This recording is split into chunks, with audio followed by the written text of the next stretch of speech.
중부 전투 이제 끝나고 이제 남부 전투로 가도록 하겠습니다. 9장으로 넘어가면 기브온 거민들이 이제 오게 되는데 여기가 이제 여리고고 길갈에서 이제 할례하고 여기가 여리고고 아이예요. 그 다음이 이제 기브온인데 이제 여리고가 함락당하고 아이가 함락당하고 이제 기브온 차례가 되니까 위협을 확 느낀 거죠. 이스라엘이 홍해를 가르고 이스라엘의 하나님이 홍해를 가르고 요단을 가르고 여리고와 아이까지 다 함락시켰는데 이제 다음이 우리 차례구나 라고 이제 알게 된 거예요. 9장에 보면 기브온과의 언약 얘기를 보면 이제 맹세, 조약이라고 하는 단어가 이제 계속 반복되어서 나오고 있습니다. 또 여기서 이제 반복돼서 나오는 내용이 뭐냐 하면 기브온 사람들이 이스라엘의 하나님에 대한 소식을 들었다라고 하는 거예요. 우리가 하나님에 대한 소식을 들었다라고 하면서 이 내용이 계속해서 반복돼서 나오는 것을 보게 됩니다. 여호와의 명성을 들었고 애굽에서 행하시는 이런 일들을 들었다고 하는 거예요. 그리고 요단 동편에 있는 아모리 왕 시온과 바산 왕 옥을 하나님이 어떻게 진멸했는지 들었다고 하는 거예요. 자, 그 하나님께서 이 땅을 다 당신들에게 주고 이 땅의 모든 거민들을 멸하라고 하신 것도 우리가 들었다라고 하는 겁니다. 그래서 이제 다 죽게 생겼으니까 우리가 이제 죽게 생겼으니까 어떻게 해서든지 거짓말을 해서라도 살고 싶은 거예요. 그런데 그 고백이 여리고성의 라합이 고백했던 것과 똑같은 거죠. 살아서 당신의 백성이 되고 싶다라고 하는 것입니다. 기브온 거민이 하나님 백성이 되겠다고 하는 것은 사실은 하나님의 뜻입니다. 왜냐하면 하나님께서 이렇게 정복해서 가실 때 그때라도 회개하고 하나님 백성 되겠다고 돌아오기를 하나님이 원하고 계셨거든요. 여기에서 여호수아가 하나님께 이스라엘 백성이 하나님께 묻지 아니한 그 행동 자체는 물론 하나님의 음성을 들어야 맞겠죠. 그 하나님의 음성을 듣지 않았다, 하나님께 묻지 않았다라고 하는 것은 잘못입니다. 하나님께 뜻을 구하고 그 뜻에 순종해야 되는 게 맞긴 하지만 기브온 거민이 내가 하나님 백성 되겠습니다 라고 하면서 찾아온 것을 받아준 것, 그와 조약한 것은 오히려 하나님의 뜻이었다라고 하는 겁니다. 그래서 이 결과까지 부정할 필요는 없다라고 하는 거죠. 자, 요시야가 하나님께 온전히 순종했던 그런 사람이에요. 그런데 바로 누구가 올라올 때 이제 바로 누구를 이렇게 막아섭니다. 그때 역대하 35장 22절에 보면 하나님의 입에서 나온 느고의 말을 듣지 않았다라고 해서 부정적으로 표현되어 있긴 하거든요. 하지만 이거는 사실 하나님의 예언의 성취입니다. 한참 종교개혁을 하고 있을 때 이게 어떻게 되겠냐라고 해서 훌다에게 물었거든요. 여선지자 훌다한테 물었을 때 훌다가 뭐라고 얘기하냐면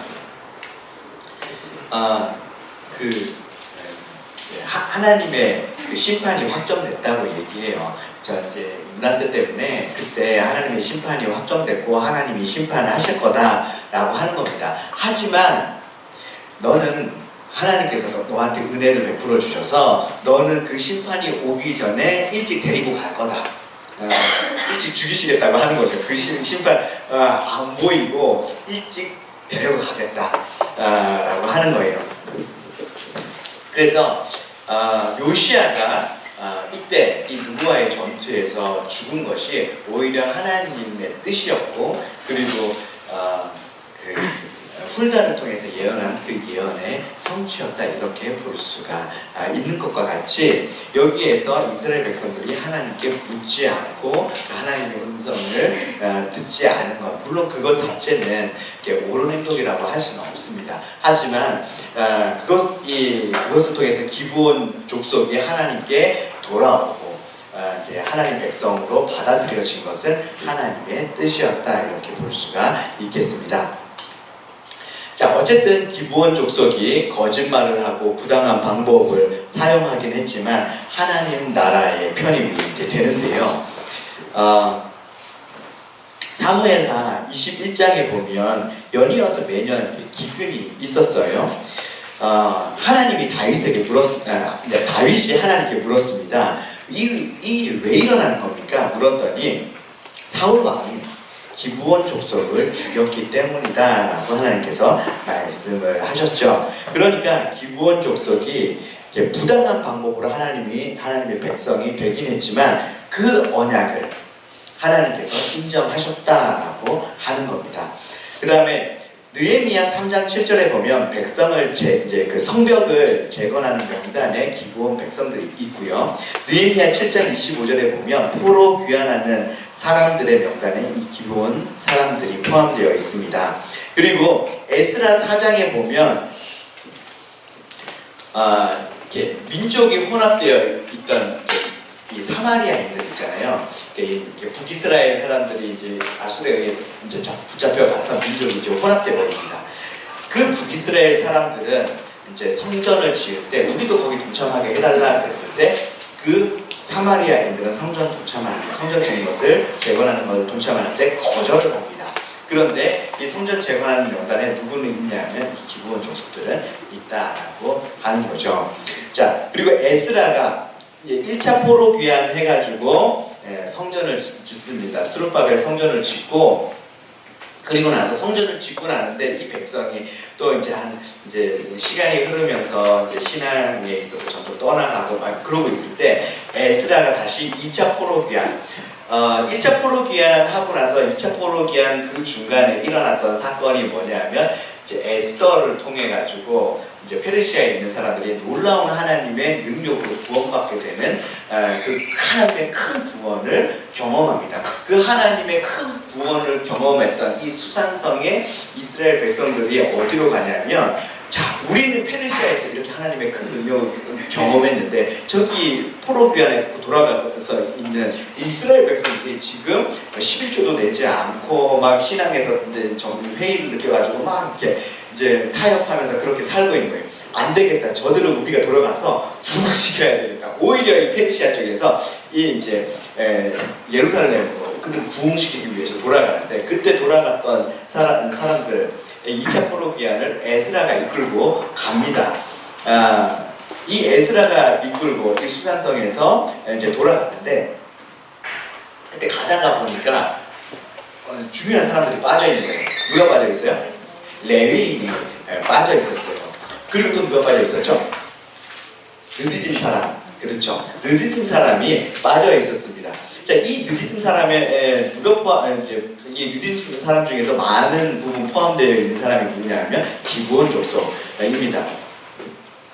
그러니까 이제 에스라가 돌아가서 부흥운동을 할 건데, 부흥운동을 할 때 굉장히 중요한 게 뭐냐면 예배의 회복이죠. 근데 그 예배의 회복을 위해서 굉장히 중요한 사람들이, 예배를 섬기는 사람들, 레위인과 이제 이 성전에서 섬겼던 느티딘 사람들이 필요한 거예요. 그래서 포로 귀환을 중단하고서도 에스라가 찾아다녔던 사람들이 바로 이 레위인과 이 기브온 족속, 이 느디딤 사람들이었다라고 하는 겁니다. 그러니까 포로 귀환을 중단하고 그 사람들을 찾아서 데리고 가야 할 만큼 이들은 하나님의 백성으로 인정되었다라고 하는 거죠.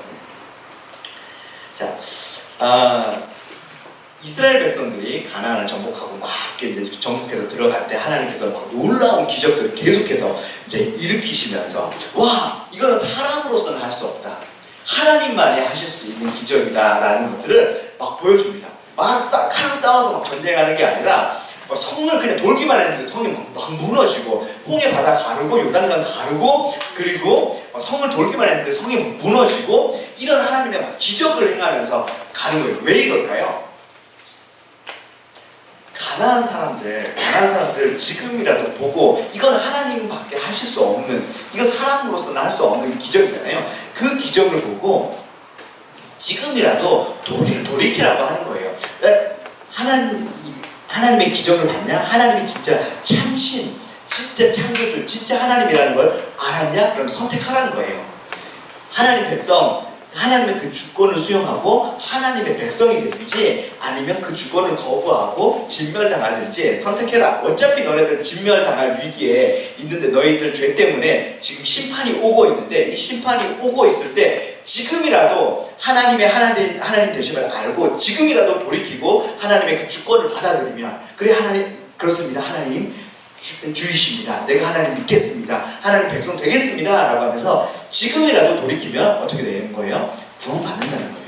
지금 심판이 주어졌지만 그들에게 심판이 결정됐지만 심판이 지금 막 밀려 들어오고 있는데 이때라도 그들이 하나님을 받아들이면 이제 구원받는다라고 하는 겁니다. 이게 이제 여호수아서에서 그렇게 계속해서 기적을 행하면서 하나님께서 지금 막 밀고 들어가는 이유다라고 하는 거죠.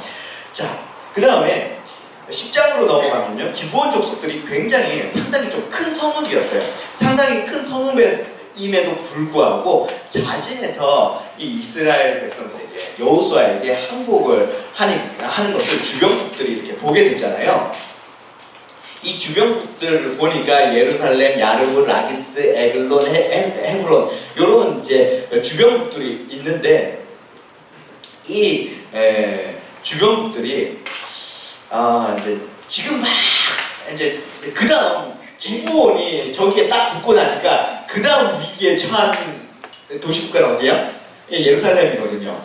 그래서 예루살렘을 이제 중심으로 해가지고 이 사람들이 확 이제 위협을 느껴가지고 어떡하지? 우리가 이제 수동적으로 이스라엘이 공격해 올 때 수동적으로 방어만 하는 게 아니라 우리가 힘을 모아가지고 연합해서 공격하자.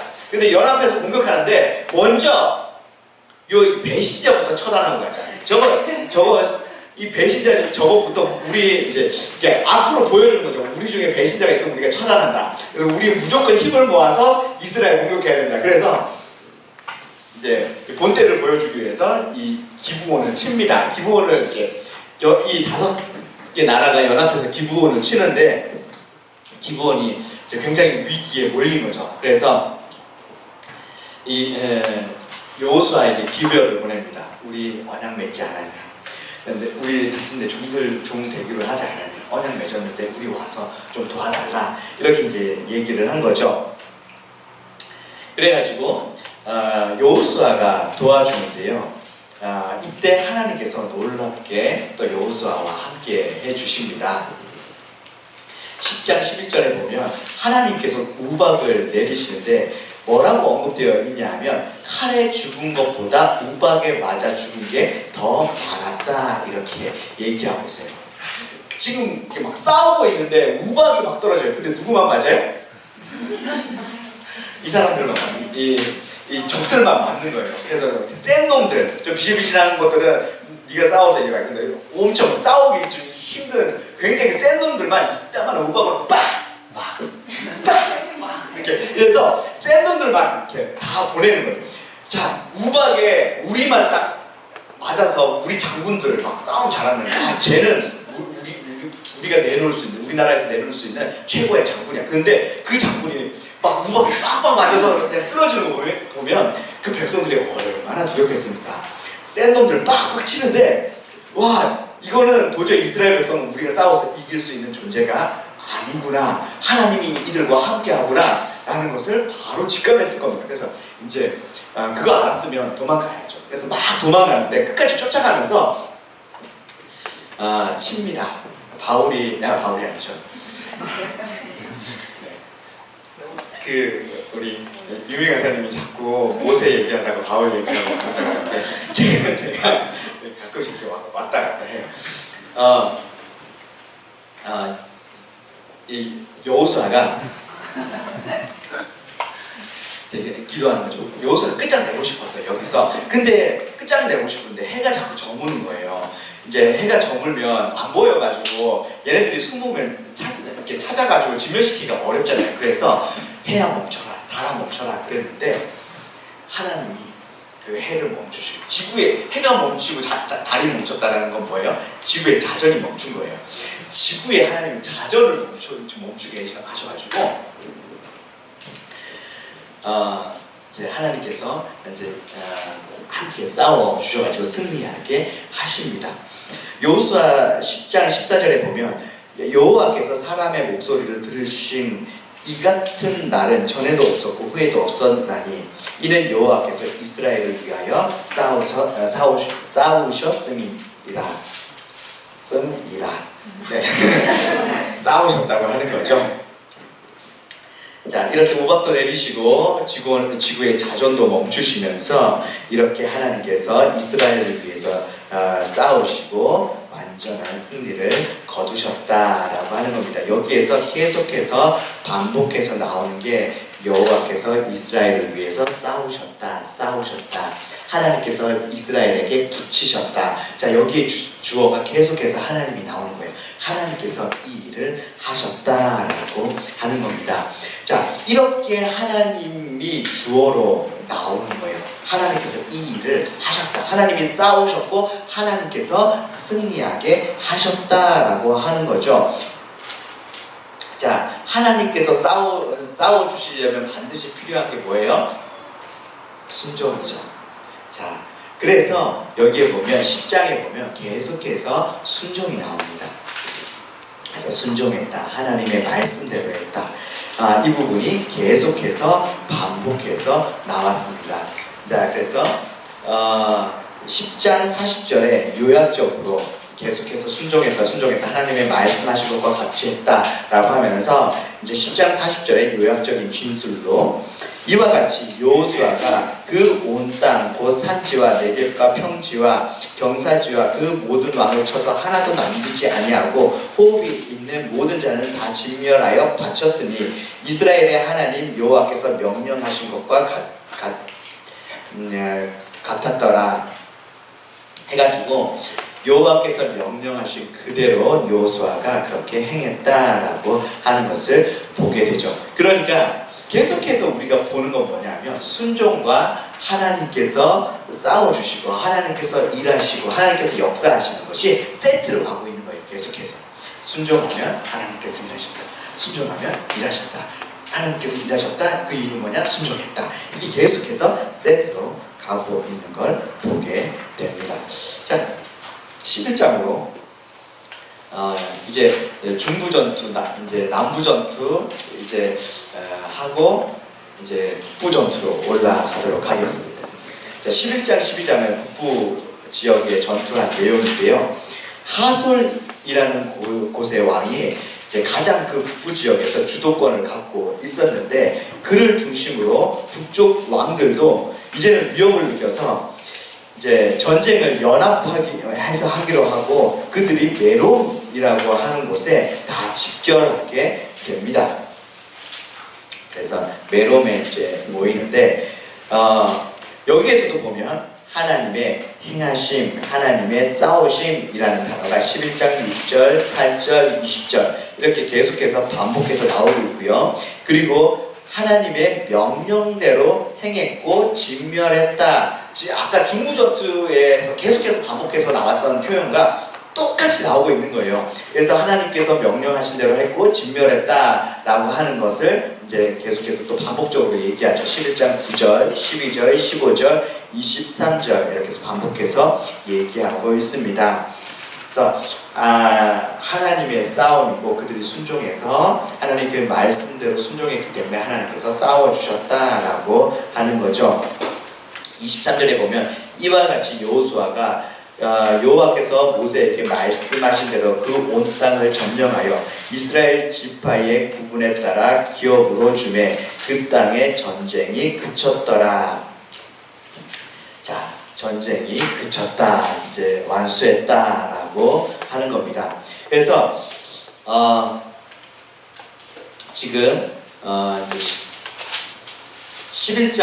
1장부터 12장까지 요단 도하를 준비하고 전쟁을 준비하고 그 다음에 전쟁한 거 중부 전투, 남부 전투, 북부 전투 이렇게 정복한 내용이 쭉 나와 있고요. 자, 그 다음에 13장부터 24장까지는 그 정복한 땅을 나누는 이야기가 이제 쭉 연결되어 있습니다. 자, 13장부터 24장까지는 기업의 분배에 대한 그런 내용이고, 그리고 세겜에서 다시 언약 맺는 그런 내용입니다. 13장부터 21장까지 하나의 구조로 볼 수 있는데요. 하나의 큰 교차대칭 구조로 볼 수가 있겠습니다. 자, 이 구조를 보면요, 특별히 15장부터 19장까지 이제 이스라엘 지파들이 이제 제비를 뽑아서 땅을 분배하는 이제 이 이야기가 갈렙의 기업으로 시작해가지고 여호수아의 기업으로 결론을 짓는 것을 보게 됩니다. 사실 이 요단 동편은 그 전에 이제 차지한 땅이었고 그 전에 이제 한 거고요. 자, 본격적으로 땅의 분배는 갈렙의 기업과 여호수아 기업 사이에 샌드위치처럼 끼어 있는 거예요. 자, 갈렙과 여호수아가 누구죠? 12명의 정탐꾼 중에 믿음으로 반응했던 두 사람입니다. 그래서 1세대 중에서 유일하게 가나안 땅에 들어온 사람이 바로 여호수아와 갈렙이죠.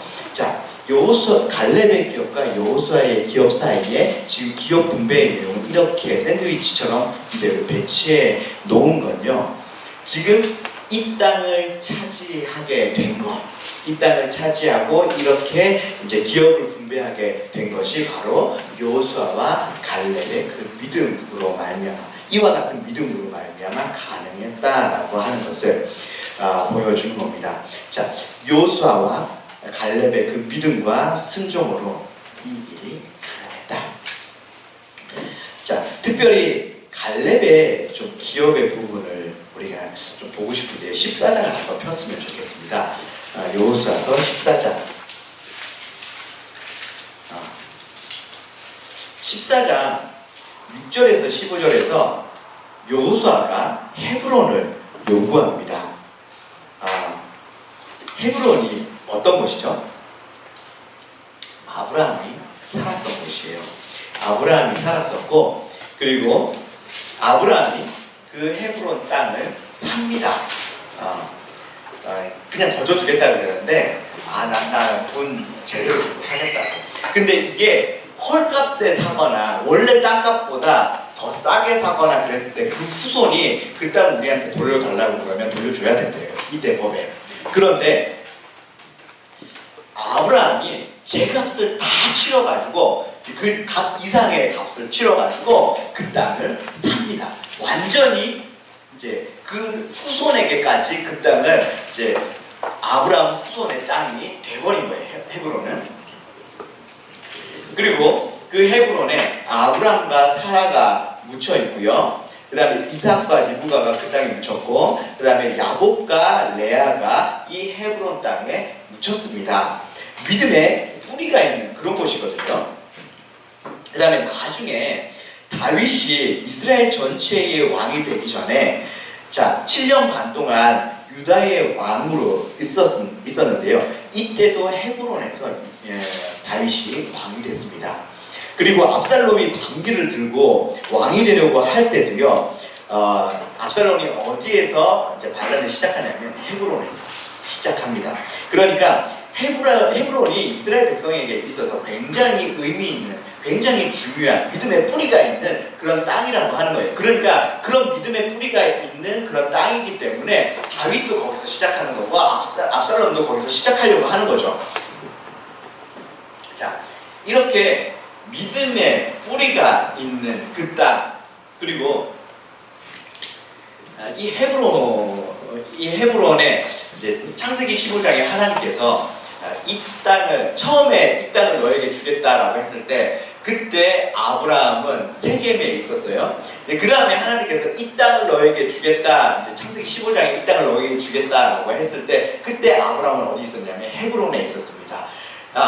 그러니까 딴 땅은 몰라도, 다른 땅은 몰라도 하나님 내가 그걸 어떻게 알겠습니까? 그러니까 이제 하나님의 횃불이 확 지나가면서 내가 그거 반드시 이룬다 라고 하면서 확실히 하나님께서 언약을 맺으셨잖아요. 그러니까 다른 땅은 몰라도 세겜 땅이나 헤브론 땅은 반드시 취해야 돼요. 왜냐하면 하나님께서 이 땅 주겠다고 할 때 그때 아브라함이 서 있었던 곳이 이제 헤브론이었기 때문에 그런 거죠. 그래서 헤브론은 반드시 취해야 되는 땅, 그리고 믿음의 조상들이, 우리 선조들이 묻혀있는 땅, 그리고 아브라함이 돈 주고 제가 다 주고 산 진짜 우리 땅인 거예요. 우리 땅 찾으러 가는 거죠. 자, 그런데 그런 이스라엘 백성에게 의미 있는 땅, 중요한 땅, 믿음의 뿌리가 있는 땅임에도 불구하고 아무도 나서지를 않는 거예요. 그 땅 우리에게 달라고 아무도 나서지를 않습니다. 그렇게 중요한 땅이면 딱 나서야죠. 제가 저한테 그 땅 주십시오 그러면서 다 손 들고 저요 그러면서 서로 막 맹구처럼 막 저요 그러면서 손 들고 막 자기한테 달라고 그래야 되는데 아무도 손을 안 들었다고 하는 거예요. 자, 왜 그랬을까요? 그렇죠. 안악자손. 자, 제가 앞에서 신명기 말씀을 제가 읽었잖아요. 이스라엘 백성들이 누구를 두려워? 2세대 백성들이 누구를 두려워하고 있었어요? 안악자손을 두려워하고 있었다고요. 그리고 1세대, 출애굽 1세대의 아버지 세대가 그 가나안 정복을 포기한 이유가 뭐라고요? 물론 믿음 때문인데, 믿음이 부족해서 그런데 그들이 안악조선을 봤다 그러니까 백성들이 울고 불고 원망하고 난리가 난 거예요. 그래서 가나안 정복을 포기했단 말이죠. 그래서 이 안악자손은 1세대 아버지들도 두려워했고요. 2세대, 지금 출애굽 2세대 가나안을 정복하고 있는 이 사람들도 제일 두려웠던 게 뭐냐면 안악자손이에요. 그런데 그 안악자손이 어디에 살고 있다고요? 헤브론에 살고 있는 거예요. 자, 여호수아 14장 15절에 보면 헤브론의 옛 이름이 기럇 아르바라라고 했는데요. 기럇 아르바라고 한 이유가 뭐냐면 아르바는 아낙 자손 중에서도 가장 큰 사람을 뜻하는데 그 헤브론의 그 아낙 자손 중에서 가장 큰 사람이 살았다고 하는 것입니다. 그냥 아낙 자손도 두려워 죽겠는데 아낙 자손 중에서도 가장 큰 사람들이 어디에 살았냐? 헤브론에 살았다라고 하는 거예요. 믿음의 뿌리가 있는 땅. 아브라함이 돈 주고 산 땅. 하나님이 이 땅 너희에게 주겠다라고 한 그 땅. 믿음의 뿌리가 있는데 그 땅이 이스라엘 백성에게 얼마나 중요한 땅인지 알매도 불구하고 아무도 달라고 안 하는 거예요. 그런데 그때 갈렙이 손을 번쩍 들면서 저에게 그 땅을 저에게 주십시오. 딱 그러는 거죠. 멋있어요. 그런데 갈렙이 어느 지파 사람이죠? 네, 유다 지파죠. 근데 원래 어느 족속이었냐면 그나스 족속 사람이었어요. 그나스 족속 사람이었는데 유다 지파가 된 거죠.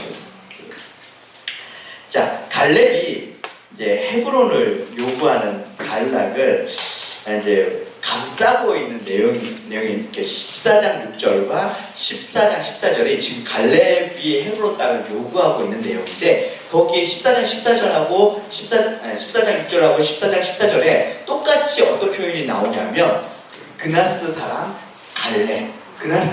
갈렙이라고 해가지고 네, 그리스 사람 갈렙 해가지고 네, 이래서 이제 이 같이 그리스 사람 갈렙 해가지고 지금 이게 샌드위치처럼 싸고 있다고 하는 거예요. 자, 이 이방인이었던 이 갈렙이 유다 지파의 지도자가 돼가지고요. 이스라엘의 믿음의 뿌리가 되는 이 지역 헤브론을 요구했고요.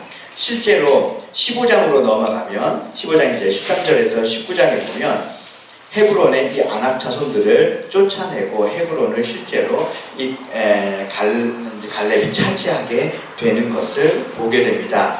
자, 그 이유는 뭐냐 하면 갈렙이 하나님을 온전히 쫓았기 때문이라고 그 뒤에 바로 이어서 설명을 하고 있죠. 자, 이방인이었지만 가장 이스라엘 백성의 중심에서 가장 하나님 백성 한가운데로 들어와 있는 거예요. 혈통이 중요한 것이 아니라 믿음이, 순종이 중요한 거다라고 하는 겁니다. 혈통적으로는 이방인이었지만, 이방인인 그리스 족속 갈렙이었지만 이 사람이 믿음으로 반응하니까 그 누구보다 하나님 백성 한가운데 들어오게 됐고, 유다지파 하나님 백성 한가운데로 들어오게 되고, 그리고 유다지파의 지도자가 되고, 그리고 이스라엘 백성에게 있어서 가장 믿음의 뿌리와 같은 땅, 그 헤브론 땅을 이 갈렙이 차지하게 됐다라고 하는 겁니다. 그러니까 하나님의 백성, 누가 하나님의 백성인가? 혈통이 중요하지가 않은 거예요. 진짜 믿고 순종하는 사람이 진정한 하나님의 백성이 되는 거고요. 그 하나님 백성 가운데서도 우뚝 서게 되는 거죠. 그리고 가장 믿음의 그 뿌리가 되는 그 땅까지 갈렙이 차지하게 됐다라고 하는 겁니다. 자, 갈렙이 어떻게 이렇게 할 수 있었을까요? 여호수아서 14장 7절 말씀에 보면 갈렙이 과거에 12명의 정탐꾼을 모세가 보냈을 때, 그때 과거에 정탐하러 갔을 때를 회상하면서 얘기하는데요. 내 나이 40세에 여호와의 종 모세가 가데스 바네아에서 나를 보내어 이 땅을 정탐하게 하였으므로 내가 성실한 마음으로 그에게 보고하였고. 자, 성실한 마음, 이제 원어적으로 보면요, 마음속에 있는 것으로 이렇게 이제 직역할 수 있습니다. 다른 사람들은 눈으로 본 것을 보고했는데요, 갈렙은 마음속에 있는 것으로 보고했다, 이렇게 직역할 수 있습니다. 그러면 갈렙의 마음속에 뭐가 있었는데요? 아브라함이 이 땅 너에게 주겠다, 이 헤브론 땅, 이 가나안 땅 너에게 주겠다라고 했던 그 하나님의 말씀, 그 말씀이 갈렙의 마음속에 있었다라고 하는 것이죠. 하나님은 어떤 사람들을 통해서 하나님의 그 계획들, 하나님의 약속을 이루어 가시고 하나님의 역사를 이루어 가시냐면 그 마음속에 하나님의 말씀이 있는 사람, 그 말씀을 붙잡고 가는 사람, 그 말씀이 살아서 꿈틀꿈틀 거리는 사람, 그런 사람들을 통해서 하나님은 하나님의 역사를 써가신다라고 하는 것입니다. 여기서 본 것에 의해서, 상황에 의해서 반응하지 않고 하나님의 말씀에 의해서 반응했던 갈렙과 여호수아를 통해서 가나안 땅을 차지하는 것이 가능했다라고 하는 것을 이 이제 기업 분배, 이 구조를 통해서 보여주고 있습니다.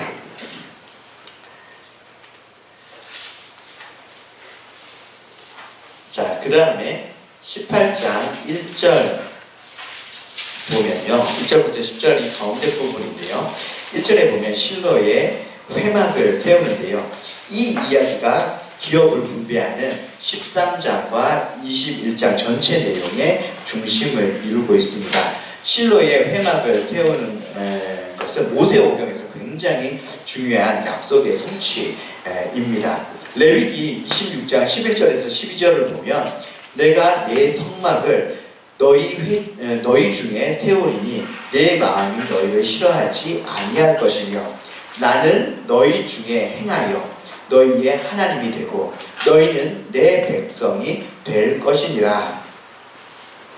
하나님께서 제사장 나라, 하나님의 나라의 모델을 만드시기 위해서 아브라함에게 자손과 땅을 약속하셨죠. 자, 그런데 약속하신 대로 수많은 자손은 출애굽기 때까지 해가지고 성취가 되는데 여호수아서에 와가지고는 그 수많은 자손이 온전히 순종하는 자손으로 이렇게 거듭나게 됩니다. 그래서 하나님의 통치를 받고 하나님의 다스림에 온전히 순종하는 백성이 되는 거죠. 자, 수적으로는 출애굽기까지 해서 수적으로는 큰 백성이 됐다면 이제 여호수아서로 오면 온전히 하나님께 순종하는 그런 백성이 됐다라고 하는 거고요. 땅으로 보자면 땅 약속이 여호수아서에서 성취되는데 하나님이 임재할 수 없는 죄로 가득한 그 땅을 이제 정결케 해가지고 이스라엘 백성들이 이제 점령하고 그 땅을 정결케 해가지고 이제 하나님께서 임재하실 수 있는 그런 이제 하나님의 거룩한 성막이 그곳 가운데 이제 지어질 수 있는 그런 이제 정결한 땅이 됐다. 그래서 이 하나님의 거룩한 성막이 이제 세워지게 되는 것이죠. 그래서 이 가나안 땅이 정결하게 돼서 하나님이 임재할 수 있는 땅이 됐고 하나님의 거룩한 성막이 세워졌다라고 하는 것이 모세오경의 중요한 성취라고 이제 볼 수가 있습니다. 레위기 26장 12절에 행하여 내가 너희 중에 행하여 이 성막을 지금 이제 세우는 게 내가 너희들 중에 행하여 너희들과 함께 행하다 함께 하기 위해서 너희들 중에 행하기 위해서다라고 하는데요. 여기서 행하다 할라크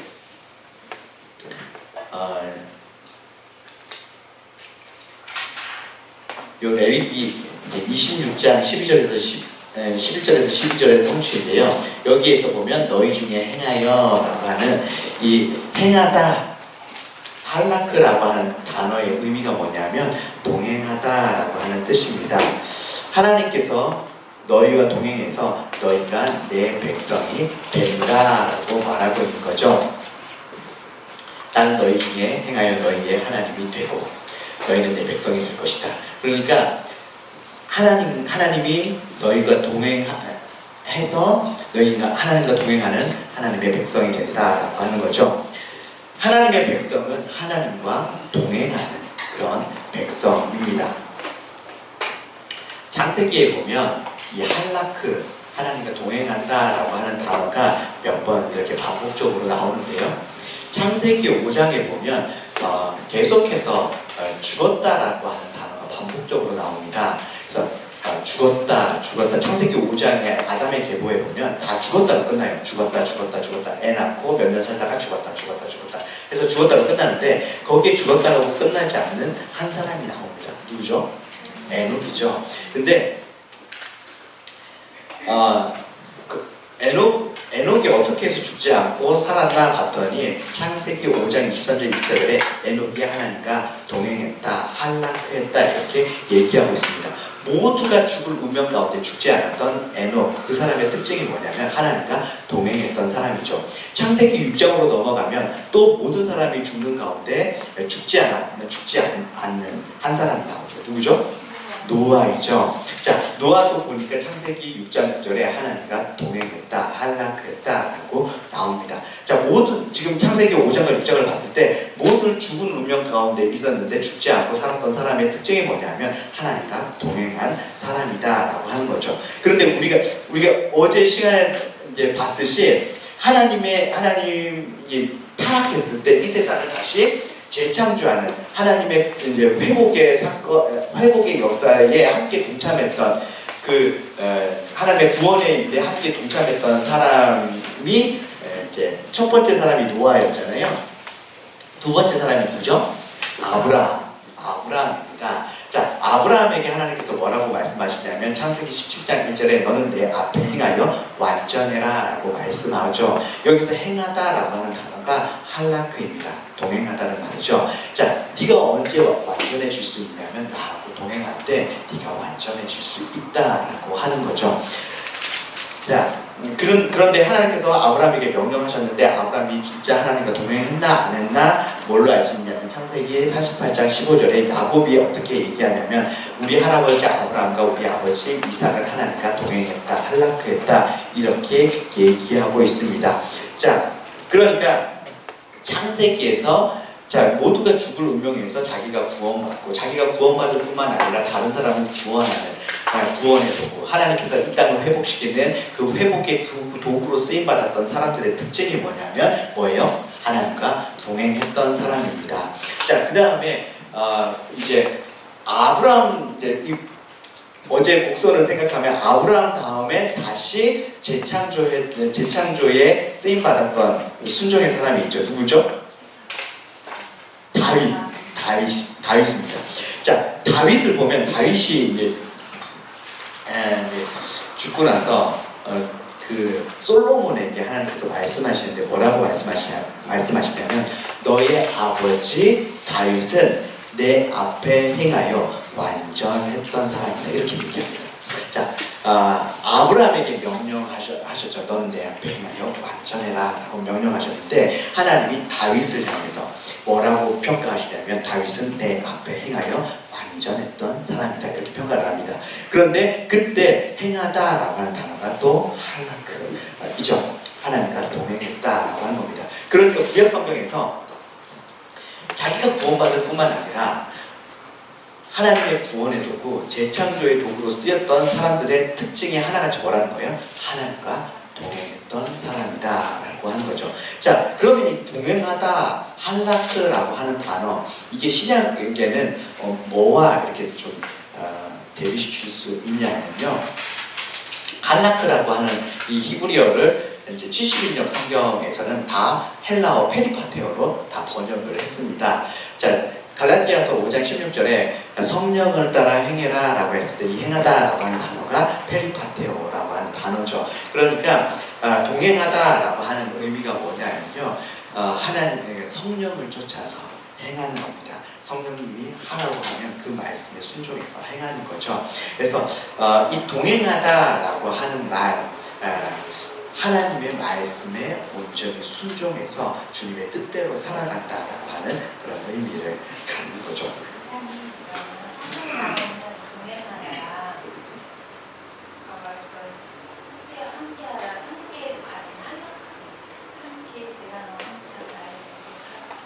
그거는 좀 다른 단어입니다. 이게 이제 동행하다, 이런 게 걷다, 이제 이런 의미도 갖고 있는 거고요. 이제 비슷한 이렇게 뉘앙스는 있는데 단어 자체는 좀 이렇게 다르죠. 이 함께 걷는다. 그래서 이제 하나님과 우리가 이제 함께 걷는다. 그래서 동행한다. 할라크는 이제 동행한다 이제 의미가 있거든요. 네. 그래서 이 아까 레위기에서 하나님께서 이제 하나님의 백성이 어떤 백성인가? 하나님과 동행하는 이제 백성. 하나님의 그 뜻대로 순종하는 백성, 그 백성이 이제 하나님 백성이다 라고 하는 거고요. 이렇게 하나님과 동행해야지 제사장의 나라, 구원의 통로의 삶을 살 수가 있다라고 하는 거죠.